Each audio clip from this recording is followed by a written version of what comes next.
الحمد للہ رب العالمین والصلاة والسلام علی اشرف الانبیاء والمرسلین نبینا محمد وعلی آلہ وصحبہ ومن اقتدى بہدیہ واستنى بسنتہ وسار علی نہجہ الی یوم الدین، اما بعد۔ قابل قدر سامعین حضرات، السلام علیکم ورحمۃ اللہ وبرکاتہ۔ دعاؤں کا سلسلہ جاری ہے، اور جیسا کہ آپ کے علم میں ہے کہ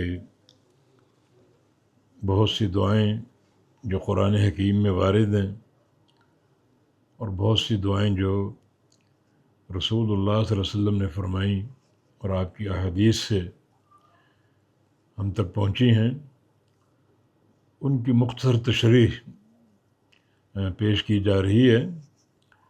ابھی قرآنی دعاؤں کا سلسلہ جاری ہے، اور آج جو دعا ہمارے سامنے ہے یہ اللہ کے نبی شعیب علیہ السلام کی دعا ہے۔ یہ سورہ اعراف میں مذکور ہے، آیت نمبر 89۔ وسع ربنا كل شيء علما على الله توكلنا ربنا افتح بيننا وبين قومنا بالحق وأنت خير الفاتحين۔ پھر سن لیجئے، وسع ربنا كل شيء علما على الله توكلنا ربنا افتح بيننا وبين قومنا بالحق وأنت خير الفاتحين۔ اس دعا کا پس منظر یہ ہے کہ شعیب علیہ السلام نے اپنی قوم کو دعوت توحید دی اور اللہ تعالیٰ کا سیدھا راستہ پیش کیا، لیکن قوم نے قبول کرنے سے انکار کر دیا۔ اور جیسا کہ ایک شیوہ اور ایک عادت کفار کی چلی آ رہی ہے، ان سے قبل بھی جاری تھی، انبیاء کی دعوت سے محاذ آرائی اور انبیاء کی دعوت کو ٹھکرانا اور انکار کر دینا۔ یہی رویہ قوم شعیب کا بھی تھا، بلکہ انہوں نے ایک موقع پر یہ کہا کہ تم ہماری طرف لوٹ آؤ، اپنے دین کو چھوڑ دو، ورنہ ہم تمہیں اور تمہاری قوم کو نکال دیں گے۔ تو یہ ایک دھمکی بھی تھی اور دعوت سے انحراف کی شدت بھی تھی۔ جب شعیب علیہ السلام نے یہ محسوس کیا کہ یہ قوم اپنے عناد پر جمی ہوئی ہے اور حق قبول کرنے کے لیے تیار نہیں ہے، بلکہ دھمکیاں دے رہے ہیں، اس علاقے سے آپ کو نکال دیں گے اور ظلم اور تشدد کی باتیں کر رہے ہیں، اس وقت شعیب علیہ السلام نے یہ دعا کی تھی۔ معنی یہ کہ اگر آپ کو کسی دشمن کا سامنا ہے اور وہ آپ پر ظلم کرنے کے درپے ہے، تو یہ دعا بڑی کارگر ہے۔ اللہ تعالیٰ سے اس میں استدعا ہے کہ اے اللہ میرے اور میری قوم کے درمیان، یا میرے اور میرے جو مد مقابل دشمن ہیں ان کے درمیان فیصلہ فرما دے، کہ تو ہی بہترین فیصلہ کرنے والا ہے، تاکہ حق واضح ہو جائے اور دشمنوں کو بھی احساس ہو جائے کہ ہم نے غلط رویہ اختیار کیا تھا، تو فیصلہ فرما دے، حق کو نکھار دے، باطل کو دبا دے، باطل کو مٹا دے۔ یہ شعیب علیہ السلام کی دعا۔ اس دعا میں انہوں نے اللہ تعالیٰ کی جناب میں 4 واسطے پیش کیے ہیں، 4 وسیلے پیش کیے ہیں، اور ظاہر ہے کہ سب سے مضبوط وسیلہ دعا میں اللہ تعالیٰ کے ناموں کا، اس کی صفات کا، اس کے افعال کا وسیلہ ہے۔ اللہ رب العزت کو ان سارے امور میں وحدہ لا شریک لہ ماننا ہے۔ چنانچہ شعیب علیہ السلام نے فرمایا کہ وسع ربنا کل شیء علما، ہمارا رب گھیرے ہوئے ہے ہر شے کو باعتبار علم کے، اس کا علم ہر شے پر حاوی، ہر شے پر وسیع، اور کائنات کی کوئی شے اس کے علم سے باہر نہیں، کوئی چیز اس سے پوشیدہ نہیں، ہر شے کو جاننے والا اور عذرب علم، ہر شے کو گھیرنے والا اور ہر شے کا احاطہ کیے ہوئے۔ یہ اللہ کا علم، اللہ کا علم غیب جو اللہ ہی کا خاصہ ہے۔ جو چیز ہمارے سامنے اسے بھی وہ جانتا ہے، اور جو چیز اس کائنات سے اوجھل اسے بھی جانتا ہے۔ ان اللہ لا یخفی علیہ شیء فی الارض ولا فی السماء، اللہ تعالیٰ پر کوئی چیز پوشیدہ نہیں، نہ زمین میں نہ آسمان میں، کوئی گوشہ اس سے مخفی نہیں ہے، کوئی ذرہ اس سے پوشیدہ نہیں ہے، ہر شے کو جاننے والا، ہر شے کا باعتبار علم کے احاطہ کیے ہوئے۔ یہ واسطہ اللہ کی جناب میں پیش کیا اپنی دعا سے قبل، اور ظاہر ہے کہ یہ وسیلہ جو ہے اسماء و صفات کا، قبول دعا میں بڑی اس کی اہمیت ہے، بڑی اس کی قوت ہے، اور ایسی دعا قبول ہونے کے قریب ہوتی ہے اور اللہ قبول کرتا ہے، اور اللہ کی رضا بھی کہ میرا بندہ جو مجھ سے دعائیں کر رہا ہے اسے میرا تعارف حاصل ہے، میری معرفت حاصل ہے، کس طرح میری صفات کے وسیلے پیش کر رہا ہے، میرے ناموں کے وسیلے پیش کر رہا ہے۔ تو یہاں جو وسیلہ اللہ کے دربار میں پیش ہو رہا ہے اس کے علم کا، اب علم کا وسیلہ پیش کرنے میں سچا کون ہے؟ وہ سچا ہے جس کا عقیدہ ہو کہ اللہ ہی عالم الغیب ہے، اس کے سوا کوئی نہیں۔ قرآن حکیم ایک مقام پر فرشتوں کی دعا ہے۔ کون سے فرشتے؟ جو اللہ کا عرش اٹھائے ہوئے، ان کی تعداد 4 ہے، اور جو عرش کے ارد گرد ہیں، عرش کا طواف کر رہے ہیں، ان کو ملائکہ کروبین کہتے ہیں۔ ان فرشتوں کی دعا مذکور ہے، اور اس دعا میں ان فرشتوں نے دعا سے قبل اللہ کی جناب میں ایک وسیلہ پیش کیا، اور دعا کس کے لیے؟ اپنے لیے نہیں، دعا اللہ کے مومن بندوں کے لیے۔ سبحان اللہ، کہ اللہ تعالیٰ نے اہل ایمان اتنی ان سے محبت ہے کہ فرشتوں کی ڈیوٹی لگا رکھی کہ میرے بندوں کے لیے دعا کرو۔ کون فرشتے؟ جو اللہ کا عرش اٹھائے ہوئے ہیں اور جو عرش کے ارد گرد ہمیشہ طواف کر رہے ہیں۔ کتنی بڑی تعداد ہوگی، عرش کو چھوٹی چیز نہیں ہے، مخلوقات میں سب سے بڑی چیز اللہ کا عرش ہے۔ اب جو فرشتے اس عرش کا طواف کر رہے ہیں، کتنی ان کی تعداد ہوگی، تو وہ دعا اللہ کے مومن بندوں کے لیے کرتے ہیں، اور پہلے ایک وسیلہ پیش کیا، ربنا وسعت کل شیء رحمۃ و علما، اے اللہ تو ہر شے کو گھیرے ہوئے باعتبار رحمت کر، باعتبار علم کے۔ یہ اللہ کی جناب میں 2 وسیلے، اس کی رحمت کا، وسیع رحمت کا، دوسرا اس کے وسیع علم کا، ایسا علم جس سے کوئی چیز پوشیدہ نہیں، کوئی چیز مخفی نہیں ہے۔ اور یہ وسیلہ پیش کر کے مانگا کیا؟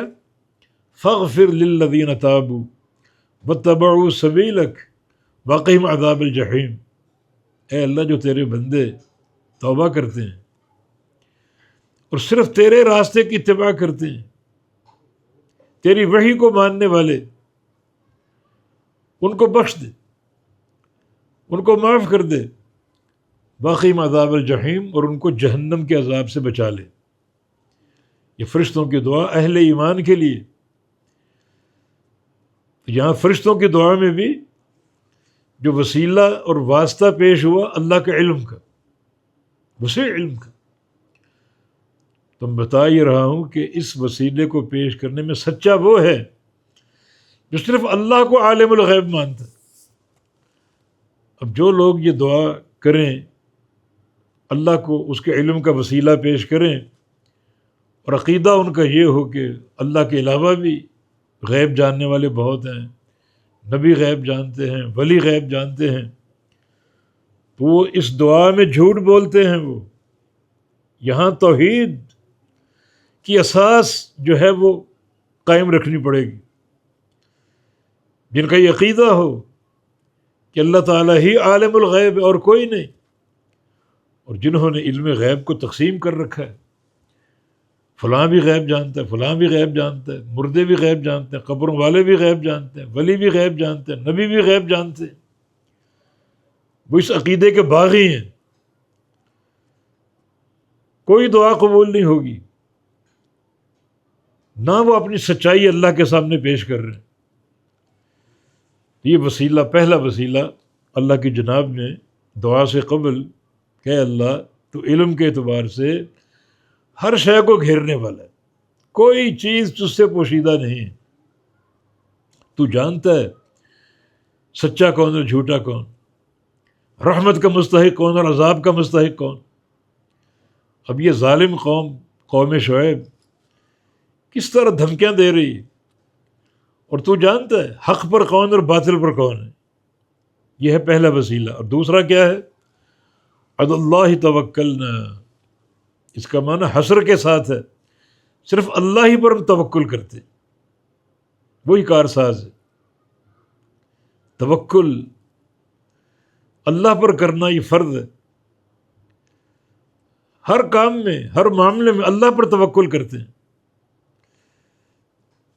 یہ بھی عقیدے کا مسئلہ ہے، اور کسی پر توکل نہیں، نہ کسی مردہ، نہ کسی زندہ، نہ کسی قبر والے پر، نہ کسی جن پر، نہ کسی فرشتے پر، صرف ایک اللہ پر توکل۔ اور توکل کا معنی یہ ہے دوستو کہ جو اللہ تعالیٰ کے پیدا کردہ وسائل ہیں ان وسائل کو اختیار کیا جائے، پھر توکل کیا جائے۔ بندہ وسائل کو چھوڑ کے توکل کرے، یہ توکل نہیں ہے۔ اگر آپ کو روزی کی تلاش ہے تو رزق تلاش کرنے کے وسائل اللہ نے کیا دیے ہیں؟ آپ کو کوئی دکان دی ہے، کوئی کاروبار دیا ہے، کوئی ملازمت دی ہے، وہ اختیار کریں پھر توکل کریں۔ ایک بندہ گھر بیٹھ جائے، نہ وہ دکان جائے اور نہ وہ اپنے کاروبار کو دیکھے اور کہے کہ میں تو توکل کرتا ہوں، یہ توکل نہیں ہے۔ توکل اللہ کے عطا کردہ وسائل کو اختیار کر کے توکل کرنا۔ عقیدہ یہ ہو یہ سارے وسائل اللہ کی عطا ہے، کسی اور کی دین نہیں ہے، اللہ کی عطا ہے، یہ عقیدہ ہو، اللہ کے علاوہ کوئی نہیں دے سکتا، اس عقیدے کے ساتھ توکل کرے تو یہ بھی ایک وسیلہ اللہ کے حضور پیش ہو رہا ہے۔ ہم صرف اللہ ہی پر توکل کرتے ہیں۔ یہ جار مجرور مقدم ہے، جملے میں حصر کا معنی، اس کا معنی صرف اللہ ہی پر توکل کرتے ہیں اور کسی پر توکل نہیں۔ تیسرا وسیلہ ربنا، اے ہمارے رب۔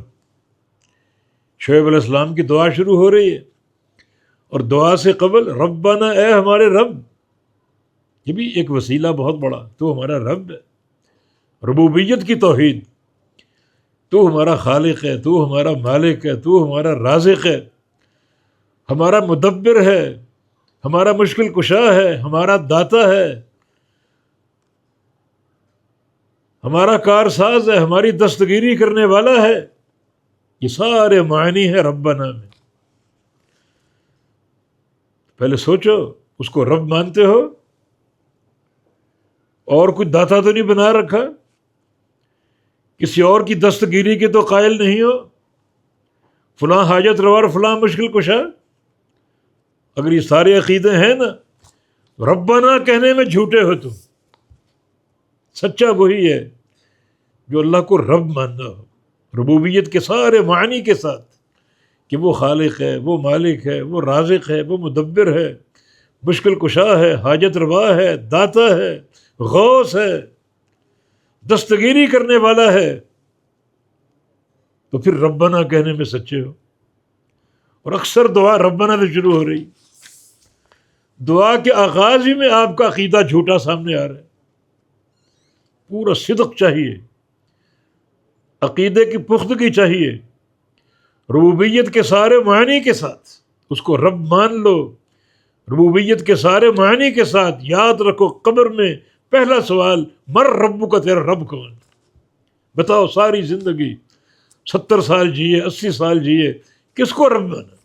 کس کو خالق مانا؟ کس کو مالک مانا؟ کس کو رازق مانا؟ کس کو مشکل کشا مانا؟ کس کو حاجت روا مانا؟ سوال بظاہر آسان ہے، مگر جواب کون دے گا؟ وہی بندہ جس کی پوری زندگی ربوبیت کے عقیدے پر قائم ہو، صرف ایک اللہ کو رب ماننے والا۔ سوال آسان ہے، اور جواب کی توفیق کس کو ملے گی؟ جس کی پوری زندگی پیچھے جو گزری وہ عقیدہ توحید پر، ربوبیت کے عقیدے پر گزری۔